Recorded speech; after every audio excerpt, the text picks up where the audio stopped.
What's going on, everybody? It is Charlize Walker of Lisa's Business Enterprise, your professional resource consultant. Today, I'm going to be talking about resumes. Matter of fact, AI and the AI technology and, doing your resumes with it. Personally, I do not use AI technology to create a resume. And I'm going to say something else. I don't use Canva to create a resume. I'm still old school. I've been doing resumes for over 10 years now. So I still use your help when I'm helping a person, a client, or somebody. I help and I create one on one. I create, I make my own templates, resume templates. I do research. So I do it that way. And still would probably take me a couple of hours to, create you a great resume to present a great industry specific resume. I'll say that. So I'm not a person that uses the AI technology. However, I don't completely knock it. I understand AI technology is supposed to be used for if you want to make something faster, do something faster and everything. But I don't use it. And I'll tell you why.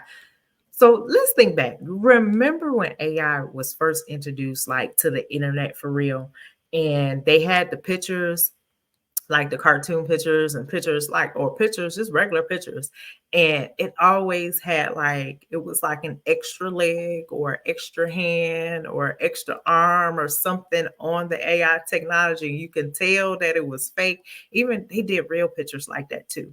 So that's how I tend to look at AI technology. Like it's good for certain things, but it still needs some tweaking in that. So like same thing for resumes. If you use AI technology, I probably can tell and I can see that extra leg or that extra arm or that extra hand that you have on your resume. So with that being said, I am going to go over what I think three main things that is wrong with the AI technology and why you probably shouldn't use it or use it. You can use it, but I'm gonna tell you how you can fix it at the end, or whatever. There's some things that you can do, but I still say if you go through all that, you might as well just manually do it. Okay.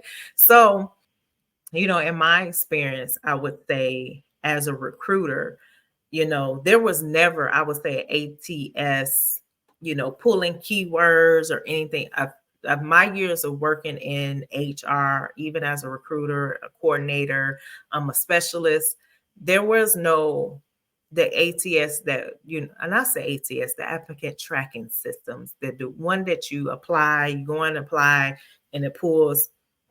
There was never a something that we looking for keywords to make it faster. I would say that to pull your resume or nothing like that. It was never a thing. And some, resume writers or people put that out there. Ask them what applicant tracking system does it. But I will say this: I did find some new technology. Actually, one applicant tracking system does use it. So it's catching up. It's getting there. But for my years of experience, no. Mm-mm. And I know it's thousands of applicant tracking systems out there, but the ones that I use, and I've used many because we still have to read and pull that, pull your application or look through the applicants and pull your resume, pull your responses and stuff ourselves. But I will say this because I'm still very much, a casual applier to many jobs, right? So I was looking at one, I applied to this company that uses ADP. And I would say maybe midway through or maybe at the end, it asks you, do you ask a question like the check mark? We use this AI technology to scan your resume? It actually said that. And up until this point, I never seen it until now. So of course, they have to say that they use AI technology um, to pull your resume or look for keywords. So at that point, I was like, no. Just like at the end of a application, and they say, do you want, or at the beginning, do you want us to text you or call you or email you? What's the best way? So do you have to give permission for them to contact it? So you have to give the applicant tracking system to give permission to use that AI technology. So this one, again, this was ADP. It was a company that used ADP. And I know that many companies can, and just probably Many companies, it's just an added benefit, can pick the different technology or different things they can have in a system. And so this one of them was just, I've used it, another company, they use ADP, they didn't ask for that. So just beware, it's out there. It's finally out there. It wasn't out there before, but they will ask for your permission. So that's one, is coming to fruition.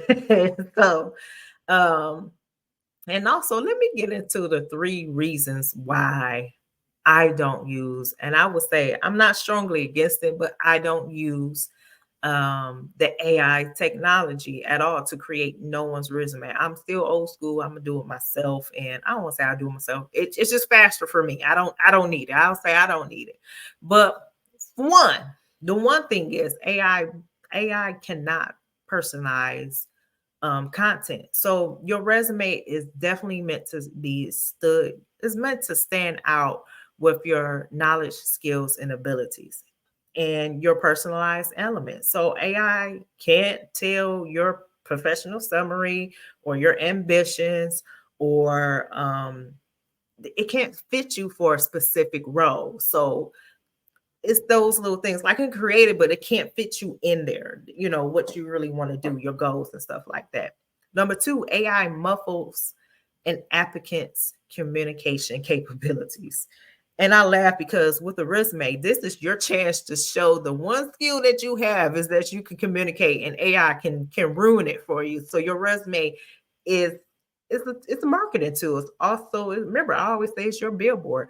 It's how you communicate and convey to the recruiter and or to the manager. So this is your one chance to communicate, to show that you have this skill, is with your resume. Some people, oh, it's a real written resume too.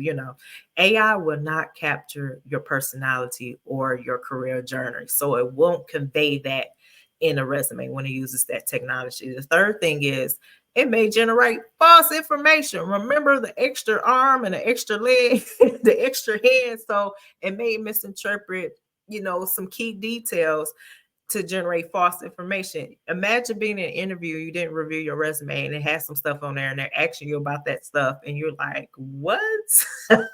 You confused just as they confused, and then it messes up your chances to get a job or go to the next interviewing process of the job. Because now they're like, oh, you done lied on your resume. So you don't want the false information just to interpret it like you are telling a lie, blatantly telling a lie. No, we don't want that. So I would say those are my 3 things. So if you choose to use AI to help you with your resume, I would say use it as a just like an editing tool, like maybe a small part, like to help you. But please go back and review it and tweak it and add your personalized elements, your ambitions, your career journey. Add those stuff, your knowledge, skills, and abilities to the best that your ability. Just tweak it to that way. You can use it, but just tweak it. Go back and review it like you would always do. Like I always tell, have somebody else critique it, have somebody else that knows you critique it, or something like that. So again, you will want to convey, how to communicate well, since most jobs, this is the key, a key skill. Okay. So that is my reasons. Again, I say use it if it's your ability to use it, but I don't use it. I probably won't use it. So, but I do also have 3 ways that I can help you with your resume and your journey and your career search and everything. So, one way is, if you just don't understand, you like, I don't care, I'm just not understanding the format of the resume, I can help you. If you're in the United States, you're a US based person, I can help you. And it doesn't matter where you at, one-on-one, we can do it virtually. You go to my website, to the resume writer tab. The second way, if you want to learn how to do your own resume, how I do people resumes, you can take my e-learning course, my resume building e-learning course. It's self-paced, and it's not even that long. I literally think it was maybe 40 minutes or so. You know me, I try to get straight to the point. And also, if you already have a resume, you want to do it better, you want to do it yourself, I have resume templates. I have industry focused templates, and I have different professional templates, and I have, like, if you want to be a contractor, an independent contractor, templates. And it's not just the templates. I actually do still tell you how to do it and what you should add to it. So there it is. Go to my website, Charlize. I'm sorry, wrong website. Lisa'sBusiness.com. Go to the resume writer tab or go to the shop tab and you'll see what you need. Okay. Thank you for joining me.